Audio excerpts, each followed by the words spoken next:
Donc, pour résumer, l'objectif c'est de créer une grande Amérique du Nord, ou ce qu'ils appellent le Teknat. Et ça devient une forteresse. Ressources infinies, main-d'œuvre infinie, et vous vendez armes, ressources et financements au reste du monde. Vous voulez créer un maximum de conflits dans le monde, d'accord? Donc ici, ce sera la Chine contre le Japon. Ici, ce sera l'Iran contre Israël et le CCG, d'accord? Ici, ce sera l'Europe contre la Russie. En gros, vous voulez un monde en guerre permanente pour mieux le contrôler. Et l'Amérique n'a plus qu'à contrôler les points de passage clés, d'accord? Les points de passage stratégiques, le détroit de Malacca, d'Ormuz, de Gibraltar, de Panama. Pourquoi? Parce qu'en contrôlant le passage, vous décidez quelles nations reçoivent quelles ressources. Si une nation devient trop forte, vous lui donnez moins de ressources. Si une nation est trop faible, vous lui en donnez plus. Résultat, vous maintenez toujours l'équilibre des puissances dans chaque région. D'accord? Ça a l'air d'un super plan, mais ça ne marchera pas. Pourquoi? À cause d'un truc qu'on appelle le nationalisme.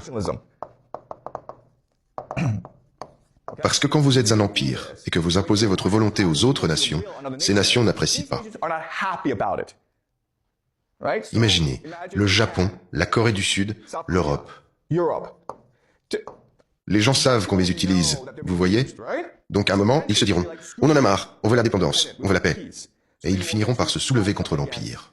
Et pour ça, ils vont s'unir pour détruire l'Amérique, ou, en tout cas, la faire disparaître du monde. On ne peut pas vraiment attaquer l'Amérique directement. En revanche, l'Amérique peut dire, allez vous faire voir, on est tout l'hémisphère occidental. Ressources infinies, armes infinies, vous ne pourrez jamais nous attaquer, alors c'est nous qui viendrons vous attaquer. D'accord? Ils peuvent le faire. Mais le problème, c'est qu'il y a de la division. Et de la corruption. D'accord? Un empire en déclin souffre toujours de corruption et de division. La corruption, ça veut dire que oui, vous avez alloué 1500 milliards de dollars à la fabrication d'armes, mais devinez quoi? La grande majorité sera détournée par des gens. D'accord? L'Amérique a de gros problèmes en ce moment, parce que c'est un pays très corrompu.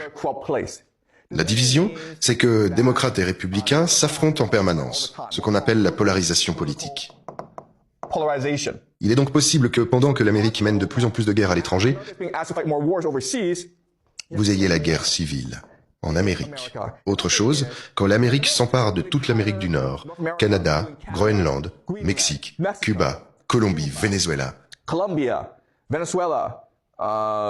Nicaragua, Honduras, ils ne seront pas contents, d'accord? Donc il y aura des insurrections. Et ces trois problèmes, nationalisme, corruption, division, feront que quand l'Amérique essaiera d'appliquer ce plan, il se retournera contre elle. Ce plan va accélérer l'effondrement de l'Empire américain. Et alors, on se demande si, historiquement, on sait que les empires s'effondrent. Alors pourquoi font-ils ça? La réponse, parce que ça leur profite à court terme. C'est une solution à court terme qui crée des problèmes à long terme. Mais qui se soucie du long terme, profitons du court terme. Voilà, c'est clair? Des questions?